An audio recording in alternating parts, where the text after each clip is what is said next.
अस्सलाम वालेकुम। Green tractor scheme का दोस्तों अगला मरहला शुरू हो गया। ਜ਼ਿਮੀਂਦਾਰਾਂ ਨੂੰ किसान कार्ड ਦੇ मैसेज आना शुरू हो गए ने। कार्ड वसूली वास्ते मैसेज आना शुरू हो गए ने। कई ਜ਼ਿਮੀਂਦਾਰਾਂ ਨੂੰ कार्ड मिलना भी शुरू हो गए ने। ये मैसेज ਜਿਹੜੇ आ रहे ने नंबर है जी 9267 ਜਾਂ ਐਗਰੀ ਪੰਜਾਬ ਤੋਂ ਜਿਹੜੇ ਤੁਸੀਂ ਅਪਲਾਈ ਕੀਤਾ ਸੀਗਾ ਮੈਸੇਜ ਜਿਸ ਤਰ੍ਹਾਂ ਤੁਹਾਨੂੰ ਮੈਂ ਤਰੀਕਾਕਾਰ ਦੱਸਿਆ ਸੀ ਕਿ ਇਸ ਤਰ੍ਹਾਂ ਤੁਸੀਂ ਅਪਲਾਈ ਕਰਨਾ ਉਸ ਤਰ੍ਹਾਂ ਅਪਲਾਈ ਕਰਨ ਤੋਂ ਬਾਅਦ ਜ਼ਿਮੀਂਦਾਰਾਂ ਨੂੰ ਉਹਨਾਂ ਦੇ ਕਾਰਡ ਵਸੂਲੀ ਦੇ ਮੈਸੇਜ ਆਉਣਾ ਸ਼ੁਰੂ ਹੋ ਗਏ ਨੇ ਤੇ ਉਹ ਜਾ ਕੇ ਬੈਂਕ ਤੋਂ ਆਪਣੇ ਯਾਨੀ ਕਿ ਕਿਸਾਨ ਕਾਰਡ ਜਿਹੜਾ ਉਹ ਵਸੂਲ ਕਰਨਾ ਵੀ ਸ਼ੁਰੂ ਹੋ ਗਏ ਨੇ। ਬਾਕੀ ਤੁਹਾਨੂੰ ਮਜ਼ੀਦ ਕਾਫੀ ਦੋਸਤ ਕਮੈਂਟ ਕਰ ਰਹੇ ਨੇ ਕਿ ਕਿਹੜੀ ਕਿਹੜੀ ਕੰਪਨੀ ਜਿਹੜੀ ਹੈ ਇਹ ਸਕੀਮ ਦੇ ਵਿੱਚ ਸ਼ਾਮਲ ਹੈ ਤੇ ਕਿਹੜੀ ਕਿਹੜੀ ਕੰਪਨੀ ਦੇ ਅਸੀਂ ਟਰੈਕਟਰ ਲੈ ਸਕਦੇ ਹਾਂ। ਜਿਸ ਤਰ੍ਹਾਂ ਕਿ ਤੁਹਾਨੂੰ ਪਤਾ ਹੈ ਮਿਲਤ ਤੇ ਗਾਜ਼ੀ ਇਹ ਦੋ ਕੰਪਨੀਆਂ ਤੇ 100% ਕਨਫਰਮ ਨੇ। ਬਾਕੀ ਦੂਸਰੇ ਜ਼ਿਮੀਂਦਾਰ ਕਾਫੀ ਕਹਿ ਰਹੇ ਹੁੰਦੇ ਕਿ ਏਟੀਐਸ ਲੈਣਾ ਹੋਏ ਜਾਂ ਬਰਾਕ ਲੈਣਾ ਹੋਏ। ਇਸ ਤੋਂ ਇਲਾਵਾ ਦੂਸਰੇ ਜਿਹੜੇ ਵਾਈਟੀਓ ਹੈਗੇ ਨੇ ਇਹ ਕੰਪਨੀਆਂ ਆਇਆ ਕਿ ਇਸ ਸਕੀਮ ਦੇ ਵਿੱਚ ਸ਼ਾਮਲ ਹੈ ਜਾਂ ਨਹੀਂ ਹੈ। ਫਿਲਹਾਲ ਤੁਹਾਨੂੰ ਦੋਸਤੋ ਮਜ਼ੀਦ ਅਪਡੇਟ ਦਿੰਦਾ ਜਾਵਾਂ। ਬਰਾਕ ਵਾਲਿਆਂ ਨੇ ਵੀ ਇਹਦੀ ਤਸਦੀਕ ਕਰ ਦਿੱਤੀ ਹੈ ਕਿ ਇਹ ਵੀ ਜਿਹੜੀ ਨਾ ਗ੍ਰੀਨ ਟਰੈਕਟਰ ਸਕੀਮ ਦੇ ਵਿੱਚ ਸ਼ਾਮਲ ਹੈਗਾ। ਇਹ ਕੰਪਨੀ ਦੇ ਉੱਤੇ ਡਿਪੈਂਡ ਕਰਦਾ ਆ ਕਿ ਉਹ ਕੰਪਨੀ ਜਿਹੜੀ ਹੈ ਸਕੀਮ ਦੇ ਵਿੱਚ ਸ਼ਾਮਲ ਹੋਣਾ ਚਾਹੁੰਦੀ ਹੈ ਨਹੀਂ ਚਾਹੁੰਦੀ। ਇਸ ਤੋਂ ਇਲਾਵਾ ਤੁਹਾਨੂੰ ਪਤਾ ਹੀ ਹੈ ਮਿਲਤ ਕੰਪਨੀ ਤੇ ਫਿਲਹਾਲ ਬੰਦ ਹੈ ਤੇ ਟਰੈਕਟਰ ਇਹਨਾਂ ਜ਼ਿਆਦਾ ਤਾਦਾਦ ਦੇ ਵਿੱਚ ਤਕਰੀਬਨ 80% ਜਿਹੜਾ ਟਰੈਕਟਰ ਮਿਲਤ ਦਾ ਹੀ ਜਾਣਾ ਹੈ। 80 ਤੋਂ 70% ਤੁਸੀਂ ਕਹਿ ਸਕਦੇ ਹੋ ਕਿ ਮਿਲਤ ਦਾ ਹੀ ਜਾਣਾ ਹੈ। ਕੋਈ 10-15% ਕਹਿ ਸਕਦੇ ਹੋ ਗਾਜ਼ੀ ਦਾ। ਬਾਕੀ 4 ਤੋਂ 5% ਜਿਹੜਾ ਉਹਦੇ ਵਿੱਚ ਏਟੀਐਸ ਹੋ ਸਕਦਾ ਜਾਂ ਬੁਰਾਕ ਹੋ ਸਕਦਾ। ਬਾਕੀ ਜਿਹੜੀ ਅਕਸਰੀਅਤ ਹੈ ਉਹ ਮਿਲਤ ਕੰਪਨੀ ਹੈ। ਮਿਲਤ ਕੰਪਨੀ ਜਦੋਂ ਤੱਕ ਬੰਦ ਹੈ ਜਦੋਂ ਤੱਕ ਨਹੀਂ ਖੁੱਲਦੀ ਉਦੋਂ ਤੱਕ ਮਜ਼ੀਦ ਅਗਲਾ ਮਰਹਲਾ ਜਿਹੜਾ ਨਾ ਟਰੈਕਟਰ ਵਸੂਲੀ ਦਾ ਉਹ ਜਿਹੜਾ ਨਾ ਜਾਰੀ ਨਹੀਂ ਕੀਤਾ ਜਾ ਸਕਦਾ। ਇਹ ਜੀ ਤੁਸੀਂ ਸਕਰੀਨ ਦੇ ਉੱਤੇ ਮੈਸੇਜ ਦੇਖਦੇ ਪਏ ਹੋ ਐਗਰੀ ਪੰਜਾਬ ਤੋਂ ਆਇਆ। थोड़ा जहा क्लीयर नहीं है। ਇਹਦੇ बाकायदा तौर पर लिखा है जी मोहतरम काश्तकार जश्न आज़ादी के मौका पर आपको खुशखबरी दी जा रही है कि आपका किसान कार्ड मंजूर हो चुका है जो जल्द ही आपके बैंक अकाउंट यानी कि बैंक ऑफ पंजाब ਦੇ ਜਿਹੜਾ ਤੁਸੀਂ ਅਕਾਊਂਟ ਖੁਲਵਾਇਆ ਨਾ ਜਿਹੜੇ ਵੀ ਦੋਸਤਾਂ ਨੂੰ ਆ ਮੈਸੇਜ ਆ ਗਿਆ ਉਸ ਤੋਂ ਬਾਅਦ 3 ਤੋਂ 4 ਦਿਨ ਬਾਅਦ ਉਹ ਕਿਸੇ ਵੀ ਆਪਣੀ ਜਿਹੜੇ ਵੀ ਬ੍ਰਾਂਚ ਦੇ ਵਿੱਚ ਉਹਨਾਂ ਅਕਾਊਂਟ ਖੁਲਵਾਇਆ ਉਹ ਜਾ ਕੇ ਆਪਣਾ ਕਿਸਾਨ ਕਾਰਡ ਵਸੂਲ ਕਰ ਸਕਦਾ।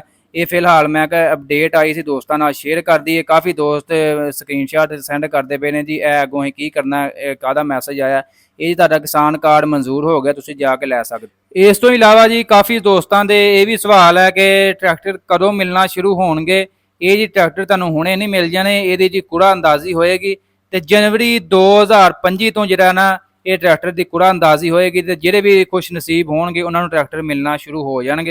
ਜਿਸ ਤਰ੍ਹਾਂ ਕਿ ਮੈਂ ਤੁਹਾਨੂੰ ਪਹਿਲਾਂ ਦੱਸਿਆ ਕਿ ਪਹਿਲੇ ਮਰਹਲੇ ਦੇ ਵਿੱਚ 240 ਯਾਨੀ ਕਿ ਛੋਟੇ ਟਰੈਕਟਰ ਜਿਹੜੇ 50 HP ਤੱਕ ਨੇ ਉਹ ਜ਼ਮੀਂਦਾਰਾਂ ਨੂੰ ਮਿਲਣਗੇ ਤੇ ਤਕਰੀਬਨ ਪਹਿਲਾ ਮਰਹਲਾ ਜਿਹੜਾ ਪੂਰਾ 1 ਸਾਲ ਦੇ ਵਿੱਚ 2026 ਤੋਂ ਪਹਿਲਾਂ ਜਿਹੜਾ ਪਹਿਲਾ ਮਰਹਲਾ ਜਿਹੜਾ ਇਹਨਾਂ ਦਾ ਮੁਕੰਮਲ ਹੋਣਾ ਹੈ। ਯਾਨੀ ਕਿ 1 ਸਾਲ ਦੇ ਵਿੱਚ ਤੁਹਾਨੂੰ ਟਰੈਕਟਰ ਮਿਲਣੇ ਨੇ। ਜਦੋਂ ਵੀ ਮਿਲਣੇ ਸ਼ੁਰੂ ਹੋਏ ਯਾਨੀ ਕਿ 2025 ਤੋਂ ਇਹ ਟਰੈਕਟਰ ਜਿਹੜੀ ਇਹ ਸਕੀਮ ਜਿਹੜੀ ਇਹ ਚਾਲੂ ਹੋ ਜਾਏਗੀ। ਟਰੈਕਟਰ ਤੁਹਾਨੂੰ ਮਿਲਣਾ ਸ਼ੁਰੂ ਹੋ ਜਾਣਗੇ ਕੂੜਾ ਅੰਦਾਜ਼ੀ ਹੋਏਗੀ ਤੇ ਸਾਲ ਦੇ ਵਿੱਚ ਜਿਹੜਾ ਨਾ ਫੇਸ 1 ਮੁਕੰਮਲ ਕਰਨਾ। ਉਸ ਤੋਂ ਬਾਅਦ ਅਗਲਾ ਫੇਜ਼ ਜਿਹੜਾ ਵੱਡੇ 385 ਯਾਨੀ ਕਿ 85 ਹਾਰਸ ਪਾਵਰ ਵਾਲੇ ਜਿਹੜੇ ਟਰੈਕਟਰ ਨੇ ਉਹ ਅਗਲੇ ਸਾਲ ਮਰਹਲਾ ਜਿਹੜਾ ਉਹ ਸ਼ੁਰੂ ਹੋਏਗਾ ਫੇਜ਼ 2 ਦੇ ਵਿੱਚ। ਕਾਫੀ ਦੋਸਤ ਕਹਿ ਰਹੇ ਸੀ ਸਾਡੇ 12 ਏਕੜ ਤੋਂ ਜ਼ਿਆਦਾ ਰਕਬੇ ਨੇ ਤੇ ਅਸੀਂ ਸਾਡਾ ਕਿਸਾਨ ਕਾਰਡ ਨਹੀਂ ਬਣਦਾ ਪਿਆ ਤੇ ਉਹਨਾਂ ਨੂੰ ਮੈਂ ਇਸ ਤਰ੍ਹਾਂ ਕਿ ਦੱਸਿਆ ਕਿ ਪਹਿਲਾਂ ਜਿਹੜਾ ਮਰਹਲਾ ਉਹ ਛੋਟੇ ਜ਼ਿਮੀਂਦਾਰਾਂ ਵਾਸਤੇ ਯਾਨੀ ਕਿ ਜਿਹੜੇ 5 ਏਕੜ ਤੋਂ ਲੈ ਕੇ 12.5 ਏਕੜ ਦੇ ਰਾਜ਼ੀ ਦੇ ਮਾਲਕਾਂ ਨੇ ਉਹਨਾਂ ਦਾ ਕਿਸਾਨ ਕਾਰਡ ਬਣਦਾ ਪਿਆ ਤੇ ਉਹ ਇਸ ਸਕੀਮ ਦੇ ਵਿੱਚ ਸ਼ਾਮਲ ਹੋ ਰਹੇ ਨੇ। ਇਸ ਤੋਂ ਇਲਾਵਾ ਵੀ ਕਾਫੀ ਦੋਸਤਾਂ ਦੇ ਸਵਾਲ ਹੈ ਕਿ ਇਹ ਜਿਹੜੀ ਸਕੀਮ ਹੈ ਸਿਰਫ ਪੰਜਾਬ ਦੇ ਵਿੱਚ ਸ਼ਾਮਲ ਹੈ ਜਾਂ ਪੂਰੇ ਪਾਕਿਸਤਾਨ ਦੇ ਵਿੱਚ ਹੈ। ਇਹ ਵੀ ਤੁਹਾਨੂੰ ਮੈਂ ਕਨਫਰਮ ਕਰਦਾ ਜਾਵਾਂ ਇਹ ਸਕੀਮ ਸਿਰਫ ਪੰਜਾਬ ਦੇ ਵਿੱਚ ਹੈ ਤੇ ਪੂਰੇ ਪਾਕਿਸਤਾਨ ਦੇ ਵਿੱਚ ਨਹੀਂ ਹੈ। ਸਿਰਫ ਪੰਜਾਬ ਵਾਲੇ ਜਿਹੜੇ ਜ਼ਿਮੀਂਦਾਰ ਨੇ ਉਹਨਾਂ ਵਾਸਤੇ ਇਹ ਸਕੀਮ ਲਾਂਚ ਕੀਤੀ ਗਈ ਹੈ। ਇਸ ਤੋਂ ਇਲਾਵਾ ਮਜ਼ੀਦ ਤੁਹਾਨੂੰ ਦੱਸਦਾ ਜਾਵਾਂ ਜਿਹੜੀ 7% ਸਕੀਮ ਤੋਂ ਜਿਹੜੇ ਵੀ ਜ਼ਿਮੀਂਦਾਰ ਨੇ ਟਰੈਕਟਰ ਲੈ ਲਏ ਨੇ ਉਹ ਇਸ ਸਕੀਮ ਦੇ ਵਿੱਚ ਸ਼ਾਮਲ ਨਹੀਂ ਹੋਣਗੇ ਨਾ ਹੀ ਉਹਨਾਂ ਦਾ ਕਿਸਾਨ ਕਾਰਡ ਬਣੇਗਾ। ਕਿਸਾਨ ਕਾਰਡ ਦਾ ਟਰੈਕਟਰ ਸਕੀਮ ਤੋਂ ਇਲਾਵਾ ਵੀ ਬੜੇ ਫਾਇਦੇ ਨੇ। ਜਿਸ ਤਰ੍ਹਾਂ ਤੁਹਾਨੂੰ ਮੈਂ ਦੱਸਿਆ ਖਾਦ ਬੀਜ ਵਗੈਰਾ ਤੁਸੀਂ ਖਰੀਦ ਸਕੋਗੇ। ਇਹ ਜਿਹੜੇ ਤੁਸੀਂ ਆੜਤੀਆਂ ਕੋਲ ਉਧਾਰ ਲੈ ਕੇ ਉਹਨਾਂ ਦਾ ਤੁਸੀਂ ਯਾਨੀ ਕਿ ਉਹਨਾਂ ਦੇ ਬੰਦ ਕੇ ਰਹਿ ਜਾਂਦੇ ਨਾ ਕਿ ਸਿਰਫ ਤੁਸੀਂ ਉਹਨਾਂ ਨੂੰ ਯਾਨੀ ਕਿ ਆਪਣੀ ਫਸਲ ਦੇਣੀ ਹੈ ਉਹਨਾਂ ਤੋਂ ਤੁਸੀਂ ਬਚ ਜਾਓਗੇ। ਆਪਣਾ ਕਿਸਾਨ ਕਾਰਡ ਤੁਹਾਨੂੰ ਮਿਲਿਆ ਹੋਏਗਾ। ਜਿਹੜੇ ਵੀ ਕਿਸਾਨ ਜਾਂ ਖਾਦ ਬੀਜ ਤੁਸੀਂ ਲੈਣਾ ਵਾ ਉਹ ਆਥੋਰਾਈਜ਼ ਵਰਕਸ਼ਾਪ ਯਾਨੀ ਕਿ ਜਿਹੜਾ ਡੀਲਰ ਨੇ ਉਹਨਾਂ ਕੋਲ ਜਾ ਕੇ ਤੁਸੀਂ ਆਪਣਾ ਕਿਸਾਨ ਕਾਰਡ ਦਿਖਾ ਕੇ ਜੋ ਵੀ ਤੁਹਾਡੀ ਖਾਦ ਹੈ ਉਹ ਤੁਸੀਂ ਆਪ ਜ਼ਰੂਰਤ ਦੇ ਮੁਤਾਬਕ ਲੈ ਲੈਣੀ ਹੈ। ਜੋ ਵੀ ਬੀਜ ਲੈਣਾ ਵਾ ਉਹ ਤੁਸੀਂ ਲੈ ਸਕਦੇ। ਗ੍ਰੀਨ ਟਰੈਕਟਰ ਸਕੀਮ ਦਾ ਜ਼ਿਮੀਂਦਾਰਾਂ ਨੂੰ ਬੇਚੈਨੀ ਨਾਲ ਇੰਤਜ਼ਾਰ ਹੈ ਤੇ ਕਾਫੀ ਜ਼ਿਮੀਂਦਾਰਾਂ ਦਾ ਇਹ ਵੀ ਸ਼ਿਕਵਾ ਹੈ ਕਿ ਇਹ ਸਿਰਫ ਵੱਡੇ ਜ਼ਿਮੀਂਦਾਰਾਂ ਨੂੰ ਮਿਲਣਾ ਛੋਟੇ ਜ਼ਿਮੀਂਦਾਰਾਂ ਨੂੰ ਮਿਲਣਾ ਕੋਈ ਨਹੀਂ। ਇਹ ਫਿਲਹਾਲ ਦੋਸਤੋ ਸਾਡੇ ਜਿਹੜੇ ਇਲਾਕੇ ਦੇ ਵਿੱਚ ਤਕਰੀਬਨ ਤੁਹਾਨੂੰ ਪਤਾ 2010-11 ਦੇ ਵਿੱਚ ਪਹਿਲਾਂ ਵੀ ਸਕੀਮ ਆਈ ਸੀ ਤੇ ਜਿਹੜੇ ਸਾਡੇ ਪਿੰਡ ਦੇ ਗਰੀਬ ਜ਼ਿਮੀਂਦਾਰ ਨੇ ਉਹਨਾਂ ਦਾ ਵੀ ਇਹ ਟਰੈਕਟਰ ਨਿਕਲਿਆ ਵਾ। ਤੇ ਬਿਲਕੁਲ ਜਿਹੜਾ ਮੈਰਿਟ ਦੇ ਉੱਤੇ ਕੂੜਾ ਅੰਦਾਜ਼ੀ ਹੋਏਗੀ ਤੇ ਇਨਸ਼ਾਅੱਲਾ ਤੁਸੀਂ ਉਮੀਦ ਨਾ ਛੱਡੋ, ਤੁਹਾਨੂੰ ਲਾਜ਼ਮੀ ਟਰੈਕਟਰ ਮਿਲਣਗੇ। ਇਸ ਤੋਂ ਇਲਾਵਾ ਤੁਹਾਨੂੰ ਮੈਂ ਮਜ਼ੀਦ ਦੱਸਦਾ ਜਾਵਾਂ, ਫਿਲਹਾਲ ਜਿਹੜਾ ਰਜਿਸਟ੍ਰੇਸ਼ਨ ਦਾ ਮਾਮਲਾ ਜਿਹੜਾ ਨਾ ਕਿਸਾਨ ਕਾਰਡ ਜਿਹੜੇ ਤੁਸੀਂ ਰਜਿਸਟ੍ਰੇਸ਼ਨ ਕਰਦੇ ਹੋ ਮੈਸੇਜ ਦੇ ਥਰੂ, ਉਹ ਫਿਲਹਾਲ ਜਿਹੜਾ ਬੰਦ ਹੋ ਗਿਆ। ਹੁਣ ਜਿਹੜਾ ਪ੍ਰੋਸੀਜਰ ਦਾ ਕੰਮ ਜਿਹੜਾ ਸ਼ੁਰੂ ਹੋ ਰਿਹਾ, ਕਿਸਾਨ ਕਾਰਡ ਬਣਨਾ ਸ਼ੁਰੂ ਹੋ ਰਹੇ ਨੇ, ਮੈਸੇਜ ਵਸੂਲ ਹੋਣਾ ਸ਼ੁਰੂ ਹੋ ਰਹੇ ਨੇ।